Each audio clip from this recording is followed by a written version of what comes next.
अस्सलाम वालेकुम। मशहूर मुसन्निफ़ अशफ़ाक़ अहमद ने अपनी याददाश्तों में ये फ़रमाया है कि एक बार रमज़ान के दिनों में हमारे ऑफ़िस में एक जापानी लड़की मी आओ आ गई थी।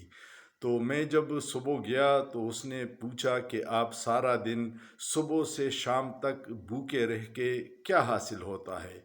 तो मैंने उसको समझाने की कोशिश की कि रमज़ान के महीने में हम झूठ नहीं बोलते, धोखाबाजी नहीं करते, ईमानदारी से काम करते हैं, मिलावट नहीं करते, चुगली नहीं करते, बहुत सारी बुराइयों से हम मना हो जाते हैं।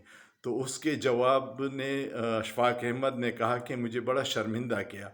मियाँ ने कहा कि आप खुशकिस्मत हो कि सिर्फ़ एक महीने ये काम नहीं करते, हम तो सारी ज़िंदगी ये काम नहीं करते।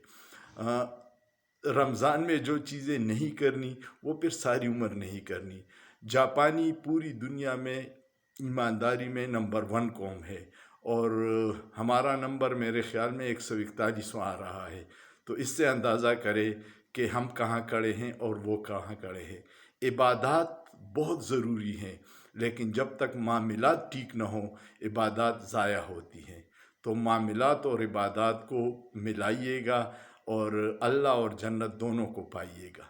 सोचिए, सोचना जुर्म नहीं है।